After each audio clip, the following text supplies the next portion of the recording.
This is my product mock-up and I turned this into this video.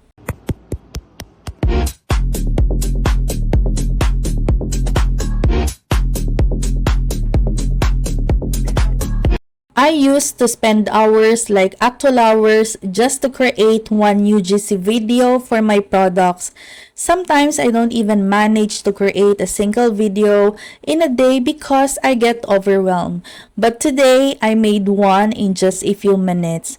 No filming, no editing apps, not even hiring anyone. Let me show you exactly how this works. So if you're selling anything online like digital products, templates, even physical products, you've probably noticed this already. Static images just don't convert the same anymore. Kahit sobrang ganda ng product mo, maganda yung design, solid yung offer, people just scroll past it. That's why UGC videos are everywhere right now. But the problem is, sobrang time-consuming tapos expensive pa ang gumawa ng videos. And that's exactly why I tried this. So, this is Kittl. If narinig mo na to before, baka kilala mo siya as a design tool. Pero ngayon, sobrang dami na niyang kayang gawin. You can go from a simple design to a full UGC style video without leaving the platform. And it's powered by something called Seedance 2.0, which basically builds the video for you. Let me walk you through what I did. First, I started with a template. Nag-start ako sa isang template na available dito sa Kittl.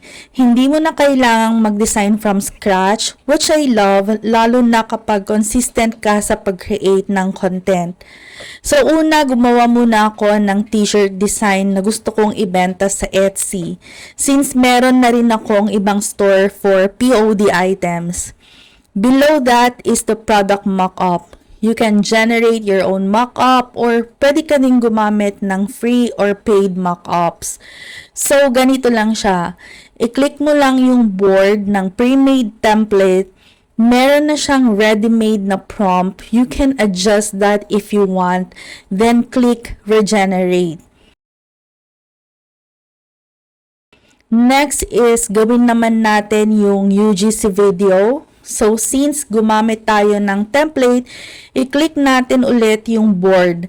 Then, pwede mong palitan yung prompt sa baba, depende sa gusto mong output. Pwede ka ring maglagay ng prompt kung gusto mong lagyan ng audio yung video. And after that, click mo lang yung regenerate. And once na ma-regenerate na siya, ganito na yung magiging output.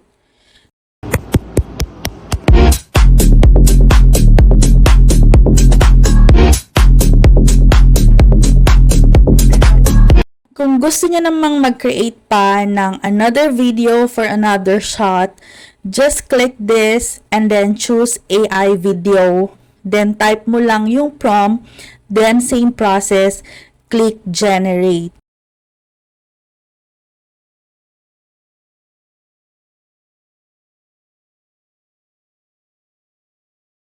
So, madami ka pang pwedeng gawin na UGC videos in one single product. And in this example, nakagawa tayo ng 3 videos in just a few minutes. Now, let's try one more example. Itong wall art, which also has a good demand on Etsy and on all other platforms. Let's try to create a UGC for my wall art. So, meron na akong ginawa na design. In-upload ko na lang siya. And let's just remove the existing.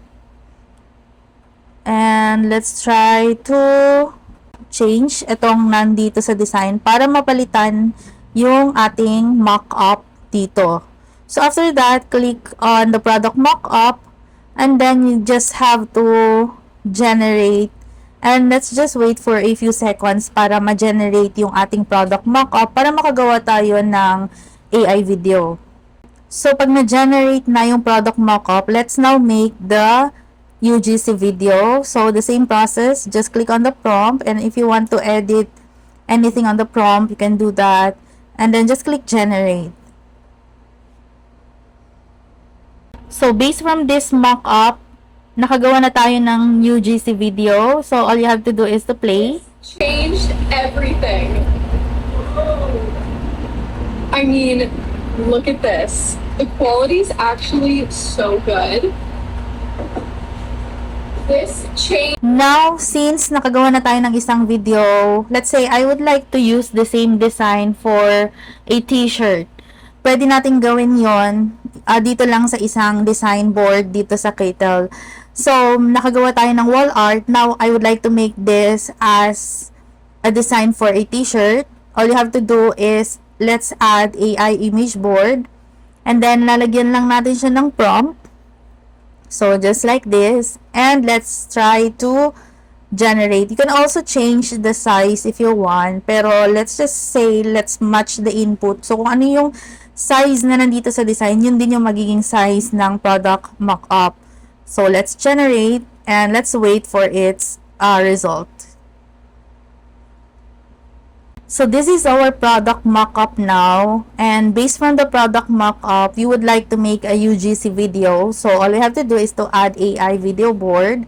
And then just choose the size or ratio of the video. And I would like to make it 9:16. So para mag-fit siya sa mga TikTok videos, sa story, reels. And then, let's just add the prompt. So, ganun din yung process dun sa ginawa natin dun sa una. Let's just click on generate and let's wait for the result. So, ito na yung result ng ating AI video. So, let's watch and see. Let's style this with me. Watch this glow up. Watch this glow up. Adjusting for the perfect fit. Vibe check. Nailed it. So, if you see some mistakes with the video, you can always regenerate the prompt to make it better, or you can change the whole prompt if you want.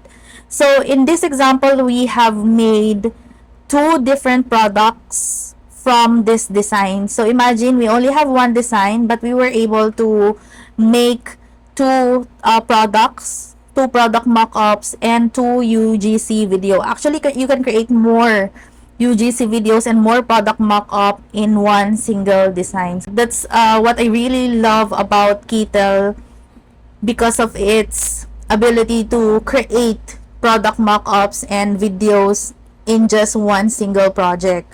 So, hindi na ako nahihirapan gumawa ng UGC video content for my products. And honestly, this is a big deal, especially if you're selling digital products, running an Etsy shop, offering services like social media management, or building a brand online. Because now you don't need to film content or learn complicated editing software. You can just create content whenever you need it. So if you want to try this out, you can actually use Kittl for free, and they're currently offering 3 months free on any annual plan if you use the code VIRALVID, but that's only until May 25, 2026, so don't wait too long. I'll put the link in the description. And if you're still relying on static images for your products, this is your sign to start upgrading your content, because this is what you're competing with now. If you want more videos like this, tools, strategies, and tips for digital product selling, don't forget to like, share, and subscribe. See you on the next one.